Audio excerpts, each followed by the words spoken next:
What's up guys, Devon here, another episode of the Car Guide. So the last thing you saw, it was raining, it was dark, it was wet, it was miserable. I didn't want to be outside. I didn't want to be doing work on the car, but I did anyway. He literally just drove back and forth, so. Right, the UPS guy. So yeah, the last thing you saw, it was raining. We had just gotten it in the car. It is running, it is driving, but not good.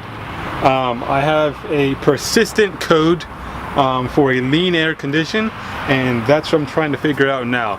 Typically with a lean air condition, you can either be running too rich, or you could be running too lean, or you could have a faulty O2 sensor, or you could have a vacuum leak. So you see where it is. Yeah, there's a lot of things it could be. I have fixed a lot of potential issues and issues that I didn't know were there. One of those being was I changed the intake manifold gasket that's brand new. I tightened my exhaust bolts where they meet the manifold to the Y pipe. There's still a slight exhaust leak, and I think that's going to be from the rear head, because I remember when I was putting the manifolds on, I broke a stud on the front head. So on the back I was a bit more cautious, which in turn ended in me not tightening it down as much as I did the front. The front's quiet. When we turn the car on, you can kind of hear a tick coming from the rear, and I'm thinking it's coming from the manifold, because I haven't gotten to that one yet, and the previous exhaust noise I had was coming from where the flange bolts to the downpipe, and that's been tightened up and that noise is gone. So I'm thinking that the manifold to the head might be a little loose, so that's what we're going to look into today. Not very happy about it, because that means the intake manifold has to come back off, because that's really the only way to get to it, but we're doing what needs to be done, you know? I gotta figure this out sooner than later. It's finally a nice day outside, it's warm, the sun's out, it's dry, so there is no better time than today, really.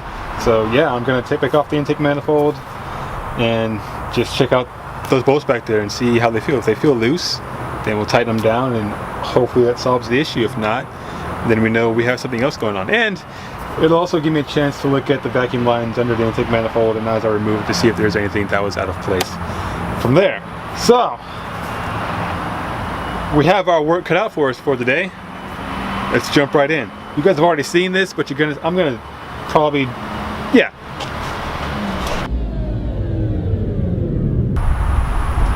So first things first, disconnect the battery. I just did this yesterday to change the gasket. I should have just pulled it all off yesterday and checked it all at once, but I was hoping that it was just the intake manifold, so I was like, no, let's do this, but I was wrong. So now I'm going back again. It's brand new, so it should be okay. I shouldn't have to worry about it again.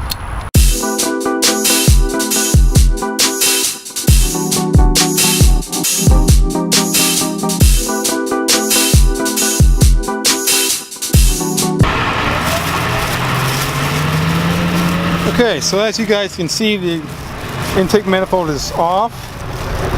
I'm currently inspecting my exhaust manifold bolts.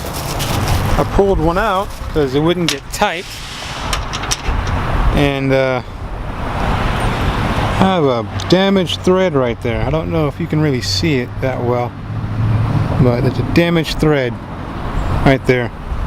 So I'm going to change it out for this one that appears to have all good threads, and hopefully this will help my issue. Yeah, it's in the back. You can't really see it. I can't see it. It's all by feel.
Okay, so car is back together.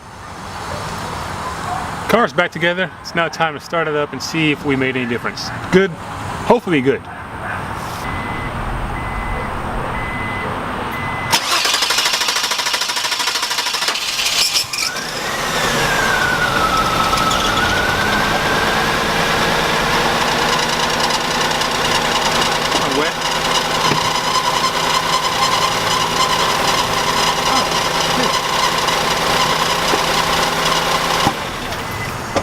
Whoopsie!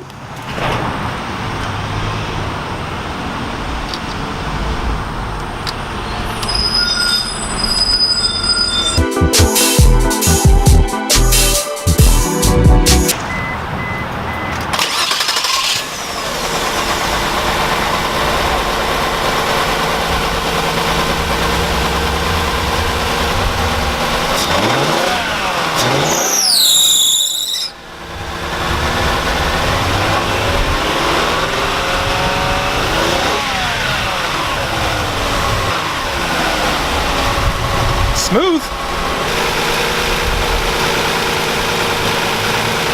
Touch the throttle.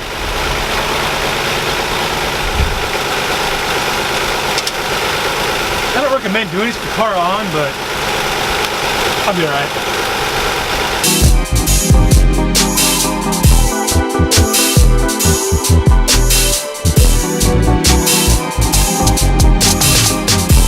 Fingers crossed for good stuff.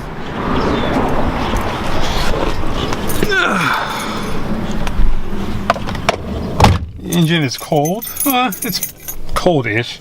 Let me put you guys down here for a second.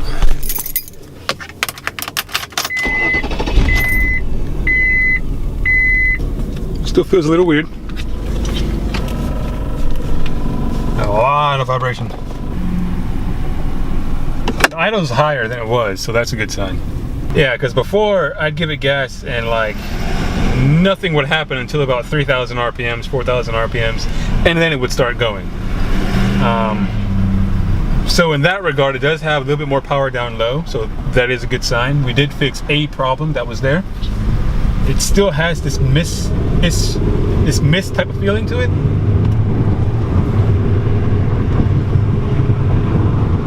But overall, the experience is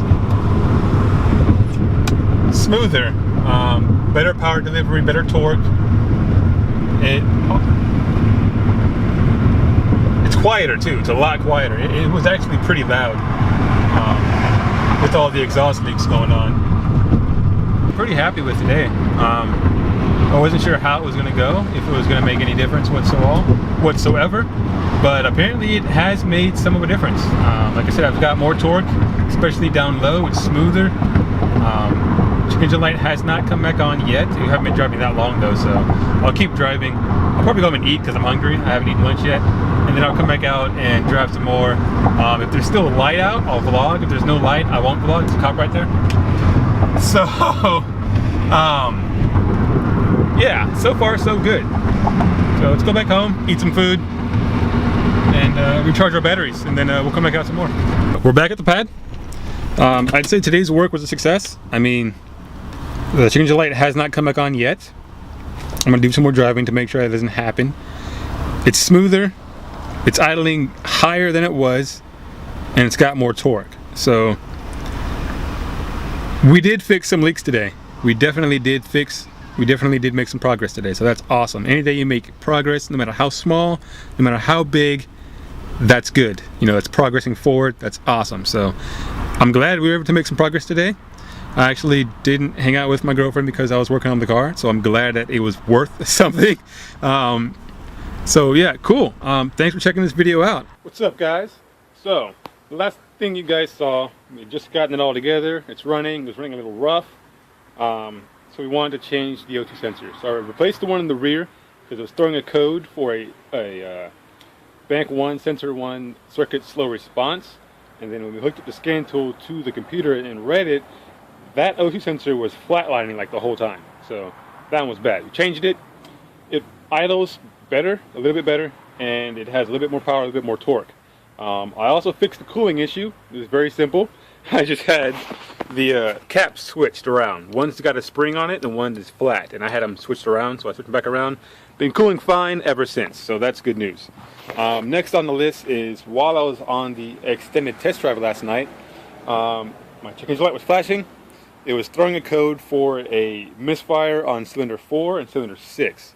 So when I got back home, cylinder 4, the wire was loose, so I replaced it with one of the wires from the JDM engine. And cylinder 6, same thing, the wire was loose. It was a very tight, very short wire, so I replaced that one also with the JDM engine. Also, I didn't show you last night because it was dark and I couldn't film, but this spark plug was covered in fuel and it was looking kind of black. So that means that I probably have a leaky injector on my fuel rail, which is not surprising as this is a 200,000 mile fuel injector system. Well, fuel rail, it's on from the old engine.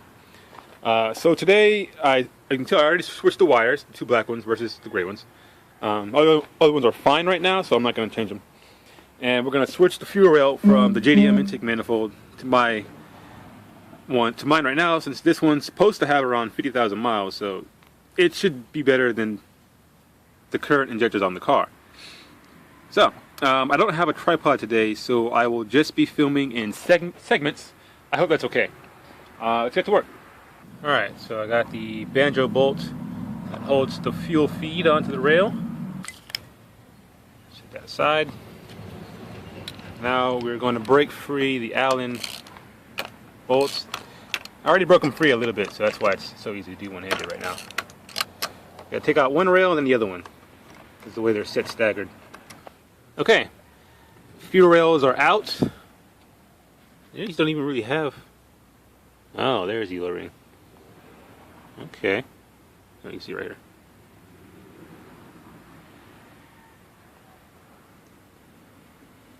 They look good, honestly. I don't see any signs of clogging or fouling on these fuel injectors. They all look good, so that's a good sign. Let's see how my O-rings look. Let's get started taking them off this engine. Okay, the old fuel rails are out. This guy here, this is cylinder number 6.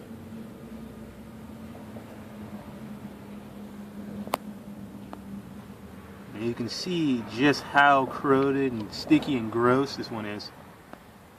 You just want the